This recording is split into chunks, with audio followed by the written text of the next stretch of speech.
My beloved brothers and sisters, tonight is not just another night. This is not just another sunset. This is not just another page turning on your calendar. Tonight, doors are opening that were closed. Tonight, angels are descending with lists that carry names. Tonight, destinies begin to shift. And I need to ask you something very honestly. How are you entering Ramadan? Are you entering it distracted? Are you entering it tired? Are you entering it still holding grudges? Are you entering it casually like every other year? Because if you enter Ramadan the same way you enter an ordinary month, you may leave it the same way too. Tonight is the first night of Ramadan. Don't enter it like this. Don't enter it unprepared. Don't enter it spiritually asleep. Don't enter it thinking you have many Ramadans left. You and I don't know if this is our last one. And if it is, then how you begin it matters more than you can imagine. Let me share with you 7 powerful reminders before you cross into this sacred month. Enter Ramadan with a clean heart. My beloved brothers and sisters, before you think about your fasting schedule, before you calculate how many rakas you will pray, before you even open your mushaf pause and look inside your chest, what is sitting there? Because Ramadan does not begin with your stomach, it begins with your heart. You can stand in Taraweeh every single night, but if your heart is full of bitterness, the light will struggle to enter. You can complete the entire Quran, but if your chest is tight with jealousy, you will read the words without tasting their sweetness. A clean heart is more powerful than long worship. Tonight, ask yourself, who are you still angry at? Whose name makes your chest tighten? Who hurt you and you decided you would never forgive them? Listen carefully. Forgiveness is not saying what they did was okay. Forgiveness is saying, Ya Allah, I refuse to let this pain control my worship. Some of us are carrying emotional wounds from years ago. A betrayal, a harsh word, a broken promise, and we don't realize that every time we remember it, we reopen it. Ramadan is not only about closing the door of sin, it is about closing the door of resentment. Do you know why a clean heart is so powerful? Because Allah looks at hearts. People look at your actions. Allah looks at what no one can see. If you want your fasting to rise, lighten your heart. Tonight, forgive even if you were right, even if they never apologized, even if they moved on without regret. Forgive for your own akhirah. Forgive because you want Allah to forgive you. And remove jealousy. It is a silent poison. Sometimes we see someone blessed, marriage, wealth, success, peace, and something inside us feels uncomfortable. Ramadan is not the month to compete with people, it is the month to compete for Jannah. Pray for those who have what you want. Make dua for them sincerely. You will feel something shift inside you. And remove arrogance. If you are entering Ramadan thinking, I am better than others, then you are entering with a disease. The heart that feels superior cannot feel sincere. Enter broken, enter humble, enter needy. If you need to cry tonight, cry. If you need to raise your hands and say, Ya Allah, my heart is heavy, clean it, then do it. Enter Ramadan with sincere intention. My beloved brothers and sisters, if the heart is purified, the next step is to direct it correctly, and that direction is intention. Because without intention, even worship can become routine. Without intention, even Ramadan can pass like any other month. The Messenger of Allah sallallahu alaihi wasallam taught us a principle that is the foundation of every deed. He said, actions are judged by intentions, and every person will have only what they intended. Reflect on that carefully. Your Ramadan will not be judged by how tired you felt, how hungry you were, or how many hours you stood. It will be judged by what was in your heart when you did it. Why are you fasting? Is it because your family is fasting? Because the environment around you changes? Because it feels wrong not to? Or is it because you sincerely want Allah's pleasure? There is a difference between fasting because it is Ramadan and fasting because you want forgiveness. There is a difference between praying Taraweeh because everyone goes and praying because you are desperate for mercy. And Allah makes a promise about fasting that He does not make about other deeds. In a hadith Qudsi, Allah says, every deed of the son of Adam is for him except fasting. It is for me and I will reward it. Fasting is uniquely tied to sincerity. It is hidden. You could secretly break your fast and no one would know, but Allah would know. That is why it belongs to Him in a special way. So enter Ramadan consciously, not casually. Tell Allah tonight, Ya Allah, I am fasting for you alone, not for praise, not for culture, not for routine. Make specific intentions. Intend that every hunger cleans a sin. Intend that every thirst softens your heart. Intend that every time you control your anger, you are growing closer to Allah. And renew your intention constantly. When you wake for suhoor, renew it. When you break your fast, renew it. When you stand in prayer and your legs ache, renew it. Whisper in your heart, Ya Allah, this is for you. Allah says in the Quran, وَمَا أُمِرُوا إِلَّا لِيَعْبُدُوا اللَّهَ مُخْلِصِينَ لَهُ الدِّينَ.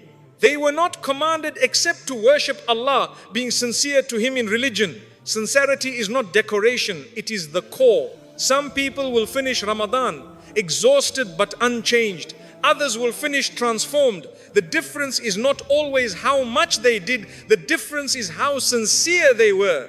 And here is something that should give you hope. Even if you intend good and you fall short, Allah still rewards the sincerity of your intention. If you intend to pray more but miss a night, if you intend to read more Quran but struggle, Allah sees the effort behind it. Do not enter Ramadan thinking only about action.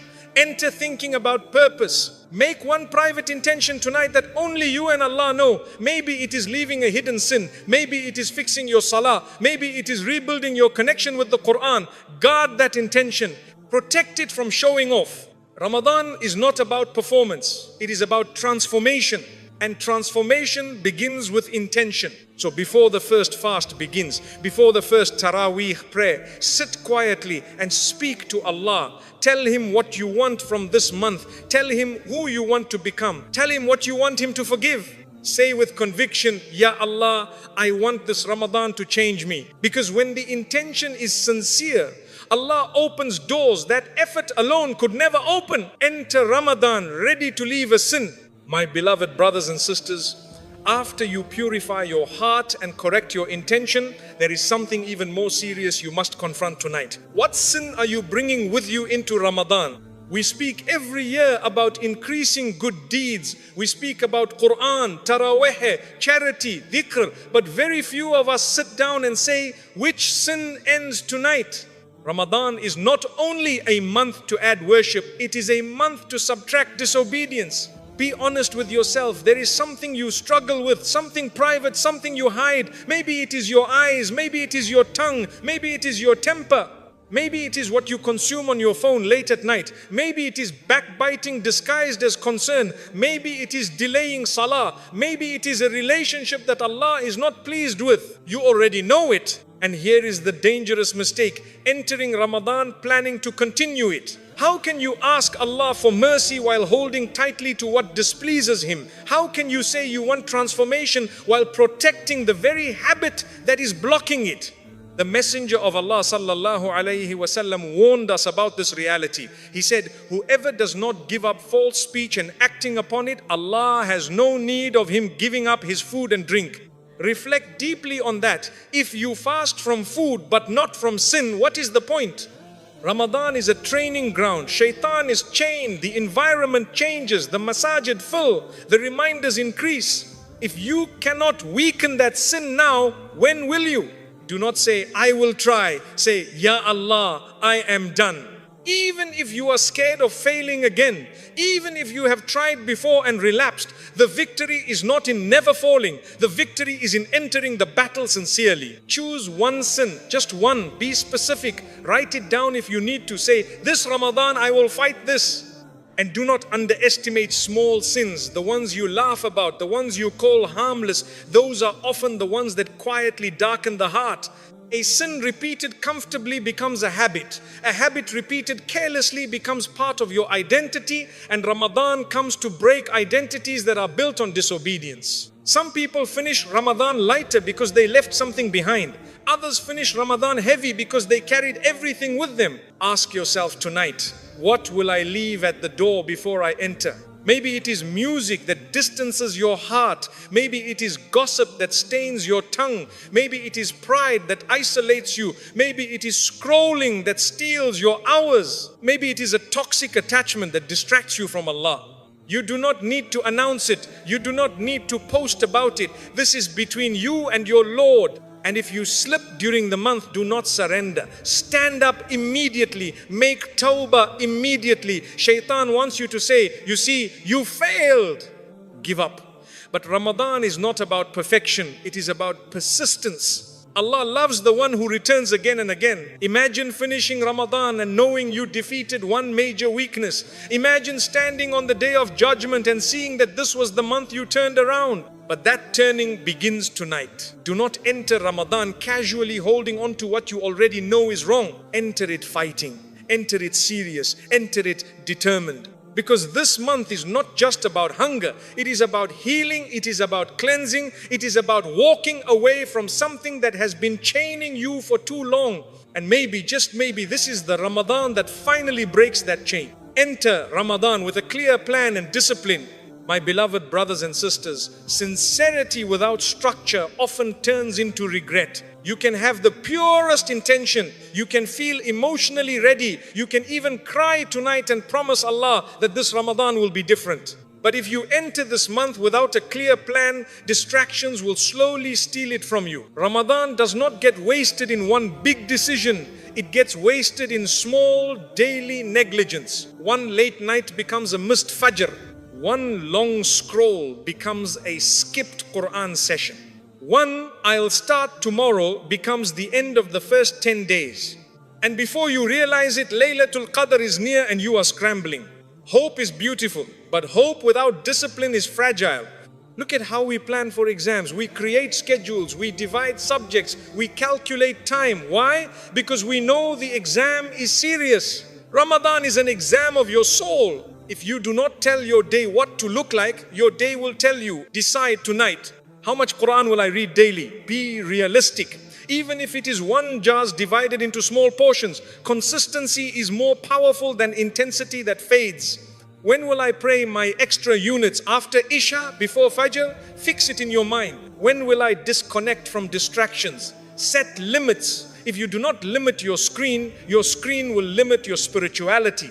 How much charity will I give weekly? Even if small, but planned. Do not say, I will do as much as I can. That sounds spiritual, but it often becomes unstructured. And discipline is not harshness. Discipline is protection. Allah loves consistent deeds. The Messenger of Allah sallallahu alaihi wasallam taught us that the most beloved deeds to Allah are those that are consistent, even if they are small. Notice that consistent. A small daily effort repeated for 30 days can change your heart more than one emotional night followed by laziness. Ramadan moves quickly. The first 10 days disappear. The middle 10 pass silently. The last 10 arrive suddenly. If you wait for motivation, you will miss momentum. Structure creates momentum. Wake up with purpose. Sleep with reflection. End each day asking yourself, what did I do today that made Allah pleased with me? And be careful of over-planning. Do not make a schedule so heavy that you collapse by day 3. Choose quality over quantity. Choose sustainability over excitement. You are not competing with anyone else's Ramadan. You are competing with your own previous self. Also plan spiritually, not just practically. What bad habit will I replace? What relationship will I repair? What dua will I repeat daily? Write one dua you will not stop asking this month. One need you will bring to Allah every single day without fail. Ramadan rewards the organized heart. And remember, discipline is not about becoming robotic. It is about guarding what matters. Guard your Fajr. Guard your Quran time. Guard your tongue. Guard your nights. If you protect these anchors, the rest will fall into place. Some people reach the end of Ramadan surprised at how quickly it ended. Others reach it amazed at how much they grew. The difference is not luck, it is structure. Enter Ramadan with a map, not because Allah needs your plan, but because your soul does. Because this month is a gift, and gifts are honored when they are handled carefully. So do not drift into Ramadan. Walk into it with clarity, with intention, with a system. And if you do, you will not look back at the end of 30 days with regret. You will look back with gratitude. Enter Ramadan with humility, not assumption. My beloved brothers and sisters, there is a silent danger that destroys the reward of many people before Ramadan even begins. And that danger is assumption. The assumption that I've done this before. The assumption that I know Ramadan. The assumption that, of course, I'll do well. Be very careful. The moment you feel guaranteed success in worship is the moment you stop depending on Allah. Some of us have fasted 20 Ramadans, some 30, some more. We know the routine. We know the nights. We know the du'as. But familiarity can slowly remove urgency. And when urgency disappears, humility weakens. Do not enter Ramadan confident in yourself. Enter Ramadan desperate for Allah. Because guidance is not earned, it is given. Consistency is not automatic, it is granted. Even the ability to fast one full day is a gift.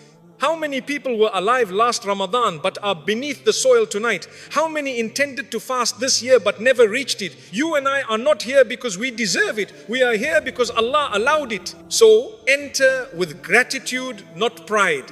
There is a difference between hope and assumption. Hope says, Ya Allah, I trust your mercy. Assumption says, I will be fine. And assumption makes a person careless. When you stand in the first Taraweeh, do not think, I will complete all 30 nights. Instead think, Ya Allah, accept this one. When you fast the first day, do not think, 29 more to go. Think, Ya Allah, allow me to reach Maghrib sincerely. Humility makes every act heavy with meaning. The Messenger of Allah sallallahu alayhi wasallam, whose past and future sins were forgiven, would stand in prayer until his feet would swell. When asked why, he did not say, because I am guaranteed Jannah. He showed gratitude, he showed humility. If he, with his status, never relied on himself, who are we to rely on our previous Ramadans? Some people lose Ramadan not because they are lazy, but because they are overconfident.